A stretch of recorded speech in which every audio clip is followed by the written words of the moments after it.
Time to let the beat drop, baby. I'ma let you know ain't always gotta be fast. Maybe we can take it slow, don't always gotta rush. Gotta build that trust with two birds to sing. Nama saya Zelika Mulia Permai dari kelompok 10. Saya akan menjelaskan tentang transportasi ramah lingkungan. Pengertian transportasi. Transportasi adalah pemindahan manusia atau juga barang dari suatu tempat ke tempat lainnya dengan menggunakan alat atau juga kendaraan yang digerakkan oleh manusia atau juga mesin. Unsur transportasi yaitu manusia, barang, kendaraan, prasarana, dan organisasi. Fungsi transportasi yaitu sebagai alat untuk memudahkan kegiatan manusia sehari-hari, sebagai alat untuk melancarkan proses perpindahan manusia atau juga barang keperluan manusia, sebagai media yang dapat membantu pertumbuhan dan perkembangan pembangunan di daerah tertentu. Manfaat transportasi di bidang ekonomi yaitu kegiatan ekonomi yang dilakukan manusia membutuhkan transportasi dalam memindahkan manusia, barang, hewan. Artinya, tiap transaksi ekonomi melibatkan bisnis jasa angkutan. Tanpa jasa transportasi tersebut, maka kegiatan ekonomi akan lumpuh. Bidang sosial yaitu mempercepat proses perpindahan manusia ke tempat lainnya, memudahkan proses pertukaran informasi dari tiap-tiap daerah, menjadi sarana pelayanan bagi seluruh masyarakat baik perorangan atau kelompok, membuka peluang bisnis pada bidang jasa angkutan atau perjalanan. Sedangkan di bidang kewilayahan, Indonesia terdiri dari banyak pulau sehingga dari hal tersebut dibutuhkan alat transportasi supaya dapat menjangkau tiap-tiap daerah di negara lain. Itulah sebabnya mengapa pembangunan prasarana guna transportasi sangat dibutuhkan supaya daerah-daerah pedalaman dapat dijangkau dengan mudah sehingga proses pemenuhan kebutuhan dapat dilakukan dengan cepat. Manfaat secara politisi yaitu mempersatukan tiap-tiap wilayah Indonesia, meningkatkan keamanan negara, memudahkan perluasan pelayanan bagi masyarakat, dan memudahkan dalam mengakses tempat-tempat tertentu. Jenis-jenis transportasi yaitu transportasi darat, laut, dan udara. Contoh transportasi ramah lingkungan yaitu alternatif yang baik adalah dengan sepeda kayu dalam beraktivitas. Selain sepeda, ada juga becak yang ramah lingkungan. Sayangnya, masyarakat gengsi menggunakannya, padahal tidak sering menggunakan kendaraan bermotor. Artinya, kita berpartisipasi menyelamatkan bumi dari kerusakan lingkungan. Sekian penjelasan dari saya.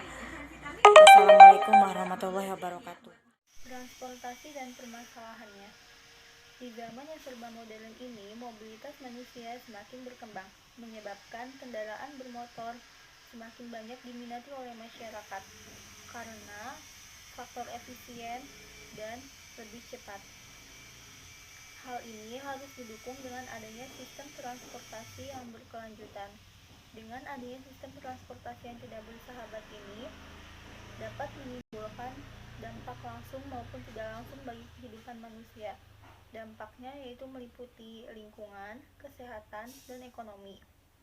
Di Indonesia sendiri telah mengalami berbagai masalah di bidang transportasi, seperti kemacetan, sistem transportasi yang tidak teratur, kemudian dampak dari adanya kendaraan yang tidak ramah lingkungan. Apa yang harus kita lakukan sebagai warga negara untuk mempertanggungjawabkan ini semua? Yang pertama yaitu kita harus mendukung adanya mobilitas manusia dalam kehidupannya. Yang kedua, mengembangkan sistem transportasi yang sudah ada dengan cara menggantinya dengan sumber daya alam yang diperbaharui dan berkelanjutan. Selanjutnya, sistem transportasi yang berkelanjutan. Sistem transportasi yang berkelanjutan kaitannya sangat erat dengan yang pertama, jenis kendaraan yang beroperasi baik kendaraan bermotor maupun tidak bermotor, termasuk di dalamnya tempat pejalan kaki. Yang kedua, yaitu perencanaan tata ruang atau tata kota. Yang ketiga, jenis bahan bakar yang ramah lingkungan. Yang keempat, teknologi pembakaran dan pengendalian gas buangnya. Yang kelima, sistem transportasi massal. Yang keenam, pengendalian lalu lintas yang ada. Selanjutnya, ada pengurangan dampak akibat gas buang transportasi. Pengurangan dampak lingkungan yang terjadi ialah untuk mengantisipasi adanya polusi dari transportasi terhadap lingkungan. Beberapa antisipasinya, yang pertama, bahan bakar ramah lingkungan. Yang kedua, yaitu sistem transportasi massal. Yang ketiga, pengendalian gas buang. Dampak alat transportasi yang tidak ramah lingkungan dibagi menjadi 4, yaitu dampak terhadap lingkungan, dampak terhadap kesehatan, dampak terhadap ekonomi, dampak terhadap pemerintahan.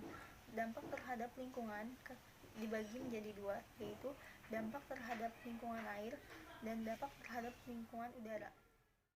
Bentuk-bentuk transportasi sederhana yang ramah lingkungan. Yang pertama ada sepeda, yang kedua ada beca.